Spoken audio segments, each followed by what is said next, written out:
साल था 1940। सोचिए, हिटलर के पास एक ऐसा मौका था जो शायद इतिहास में किसी को नहीं मिलता, पूरी दुनिया को जीतने का।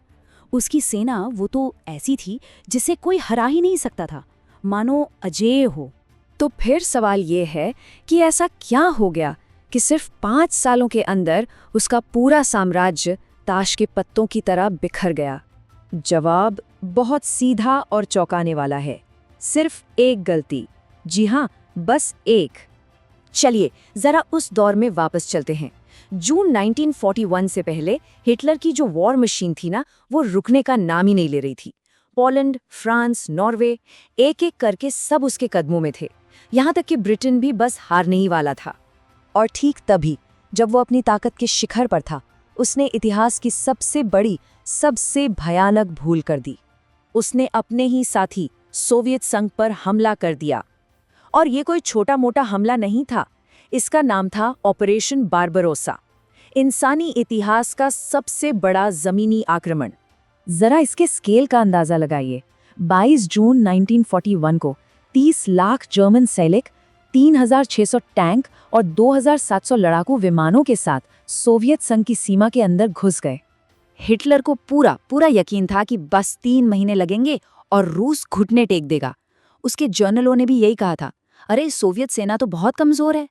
लेकिन वो सब एक ऐसे हथियार को भूल बैठे थे जो किसी भी नक्शे पर दिखाई नहीं देता। रूस का वो छिपा हुआ हथियार क्या था? वो थी उसकी विशाल जमीन, उसकी लंबी लंबी दूरियां और सबसे बढ़कर वहां की जानलेवा क्रूर सर्दियां। आप बस कल्पना करके देखिए, नवंबर 1941 में वहां का तापमान -40 डिग्री सेल्सियस तक गिर गया था। -40। जर्मन सैनिकों के पास सर्दियों के कपड़े ही नहीं थे, वो ठंड से ठिठुर रहे थे। टैंकों का तेल जम गया, वो बस लोहे के डिब्बे बनकर रह गए। यहाँ तक कि उनकी बंदूकें भी उस भयानक ठंड में फायर नहीं कर पा रही थीं। और बस इसी मौके का इंतजार था स्टालिन की सेना को। उन्होंने जोरदार पलटवार किया और स्टेलिनग्राड शहर में युद्ध का पासा पूरी तरह से पलट गया। स्टेलिनग्राड में लगभग 3 लाख जर्मन सैनिकों को चारों तरफ से घेर लिया गया और उनमें से एक भी कभी वापस नहीं लौट पाया। लेकिन कहानी यहीं खत्म नहीं होती।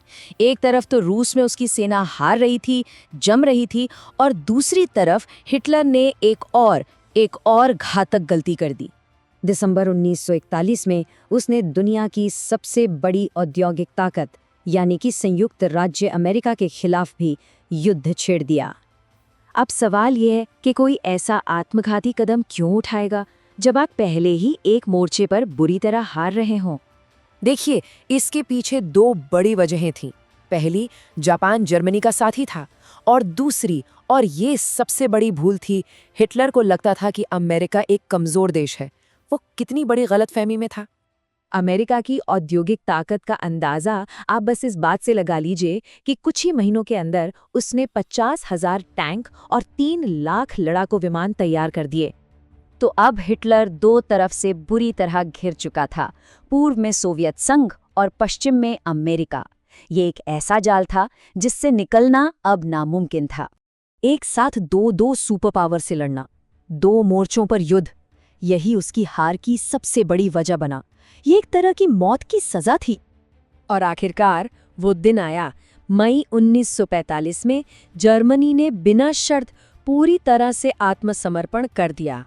सोचिए, वही हिटलर जो 1940 में पूरी दुनिया पर राज करने वाला था, अब अपनी जान बचाने के लिए जमीन के नीचे एक बंकर में छिपा बैठा था। ये जो पूरी कहानी है ना, ये हमें इतिहास का एक बहुत जरूरी और बहुत साफ सबक सिखाती है।